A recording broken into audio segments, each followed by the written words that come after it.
Greetings, print Purana readers. Today our topic is the medical profession in ancient India. Emperor Ashoka, writing in the middle of the 3rd century before the Common Era, spoke of his diplomatic initiatives in his Rock Edict II. These initiatives included foreign aid in the form of medical material and know-how. And I quote, "Everywhere in the territory of the beloved of gods, King Piyadasi, as well as in those at the frontiers, namely Chodas, Pandyas, Satyaputras, Keralaputras, Tamraparnis, the Greek king named Antiochus, and other kings who are that Antiochus's neighbors. Everywhere, the beloved of God, King Piyadasi, has established two kinds of medical services for humans and medical services for domestic animals." Unquote. Ashoka was evidently proud of the quality of Indian doctors, medicines, and medical technologies, including veterinary medicine. Why did Ashoka single out medicine as an area where he could provide aid and exert influence in foreign countries? Did these countries lack medical knowledge and equipment? It is instructive in this regard to look at the early history of Indian medicine, which later developed into the system of Ayurveda. Recent scholarship has thrown some light on that early history and its close association with the ascetic traditions, particularly Buddhism, in the region of Magadha, Ashoka's birthplace.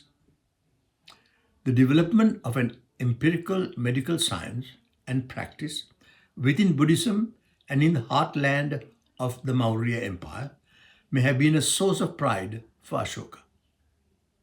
Possibly he received information about the lack of such practical medical expertise, both in the outlying regions of his own empire and in the neighboring countries.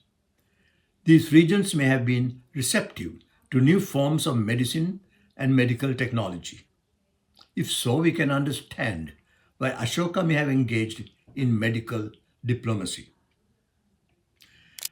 Kautilya's Arthashastra also attests to a highly developed medical profession for treating both humans and livestock, especially horses and elephants, who were integral parts of the ancient Indian armies.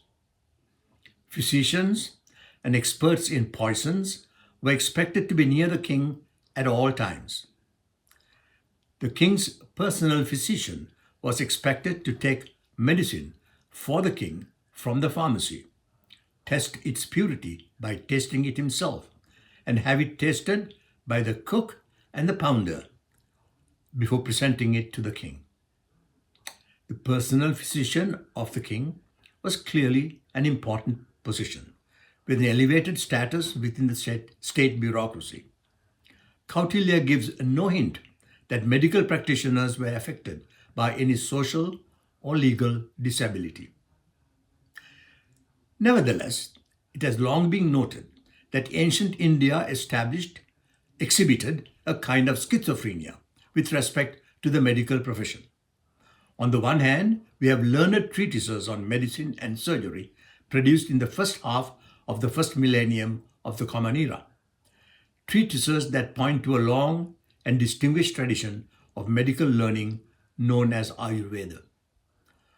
On the other hand, we have a long line of Dharmashastras, the major textual tradition dealing with religious, civil, and criminal law, providing guidance to living a virtuous life that disparages the medical profession and prohibits social and religious interaction with medical practitioners.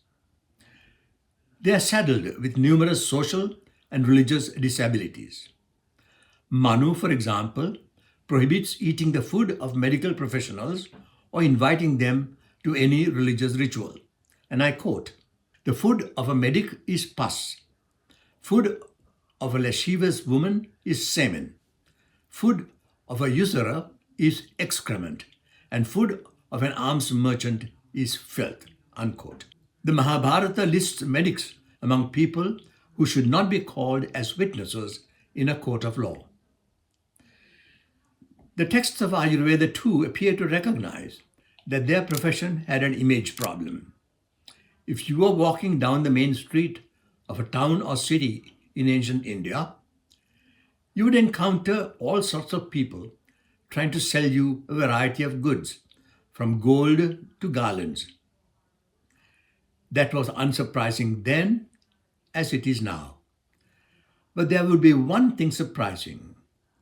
You would notice a few strange fellows dressed gaudily and carrying books. They are trying to pick up clients, people who may have sick children or relatives at home. They are the ancient medical equivalent of the modern day ambulance chasers. Here is how Charaka, the author of the oldest extant medical treatise, portrays these medical hucksters trying to peddle their cures.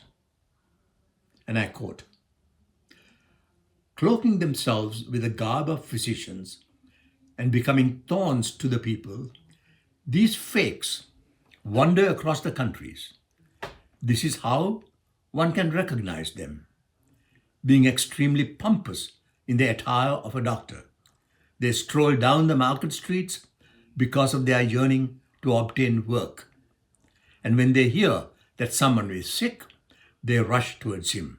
Unquote. In the Ayurvedic texts, we have evidence that the leaders of the medical profession were trying to clean up their image and get rid of charlatans among them. As part of this initiative, they invented a new term, Vaidya, to designate a physician.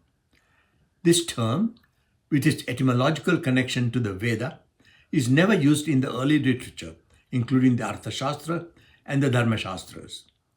We cannot be far wrong in dating the widespread use of Vaidya for a medical practitioner to the beginning of the Common Era.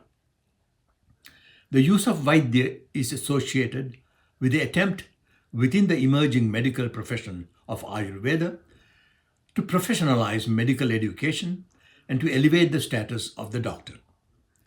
Charaka observes, and I quote, "Knowledge, intellect, practical observation, continued practice, success in treatment, and dependence on an experienced preceptor. Even one of these is sufficient to justify the use of the title Vaidya. But someone who possesses all these excellent qualities, beginning with knowledge, giving comfort to all living beings, deserves the title Vaidya, properly so called." Unquote. The elaborate initiation into the medical education, which is deliberately modeled after the Vedic rite of initiation called Upanayana, further strengthens the thesis that organized medical education sought to elevate the status of a physician. Both these reasons, knowledge and initiation, for the new status of Vaidya are presented by Charaka in a significant passage. And I quote, "At the complete acquisition of knowledge, the second birth of a physician is said to take place, for he obtains the title of doctor. One is not a doctor through the earlier birth. At the complete acquisition of knowledge, the Brahmin's and seer's spirit enters him firmly because of his knowledge. Therefore, the doctor is declared to be a twice-born Dvija." What these two verses clearly do is anchor the exalted status of a physician on the fact that he is a learned doctor, a Vaidya. And it is this status that confers on him the second birth and the title of twice-born, that is, a true Brahmin. The Vaidya is also given the title of Acharya, which means teacher. But unlike other teachers, he is called Pranacharya, a teacher with respect to life itself. As such, he is to be respected. One should never offend him.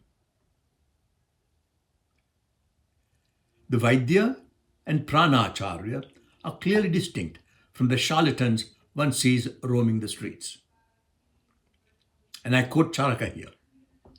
Quite the opposite of this are the companions of deceasers and destroyers of life breaths, cloaking themselves in the garb of physicians, becoming thorns to the people.